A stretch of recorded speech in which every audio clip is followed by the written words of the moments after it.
This is an article from Ghats Gazette and the title is Ecologically Insensitive.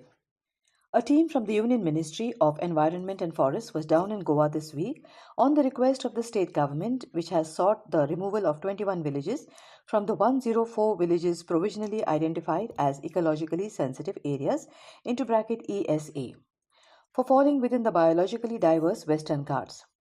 While it's not yet clear which are the 21 villages that are sought to be removed, what I do know is that at least two villages, Loliye and Poingini, are both on the right side of history when it comes to demanding that they be retained instead of removed from the list. What's the fuss about? First, a bit of history. Back in 2010, into bracket, when the governments at least pretended to care about problems and set up committees to tackle them, bracket close, the Union government appointed a high-level working group to study the ecology, environmental integrity and holistic development of the Western Ghats, headed by Professor Madhav Gadgil, to harmonize environmental and biodiversity protection with the needs and aspirations of the local and indigenous people. Focus on sustainable development and the environmental integrity of the region, suggesting steps and way forward to prevent further degradation of the fragile ecology of the Western Ghats.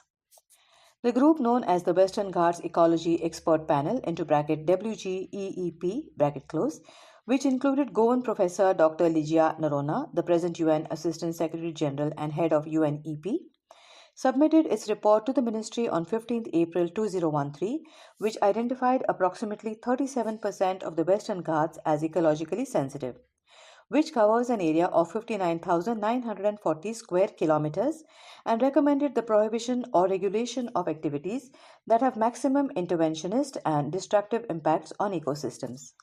When, into bracket and if bracket close, finally notified, the following activities will be prohibited in the ESAs: mining, quarrying and sand mining, thermal power plants, red category industries, and building construction of townships and area development projects, while there shall be no restriction on repair, extension, or renovation of existing residential houses, and no restriction in change in ownership of property. That's it. There's no restriction into bracket only regulation bracket close on hydropower projects, no restrictions on the red and orange category industries, and no restrictions on agriculture, etc. Quite frankly, given the narrow range of restrictions, one can make the case, as Claude Alvarez did, that for all intents and purposes, the entire state of Goa is an ESA. Think about it. Will the people of Goa allow a thermal power plant to be set up here? Do they really want townships and red category industries? Why then are certain villages demanding that they be removed from the classification?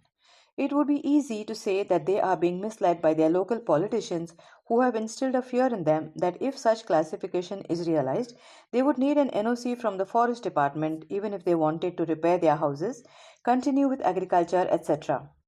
None of which is, of course, based in fact, since the notification specifies no such restrictions. Yet, the belief persists, in large part due to the previous experience with poorly designed environmental policies like that of the Forest Conservation Act and the CRZ notification. That said, it remains to be seen what this latest endeavor will achieve. The ESA notification is now in its sixth draft, with none of the previous five having made it to the final stage, and the Goa Foundation's challenge to the Union government's reluctance remains pending before the Supreme Court. Will this time be any different?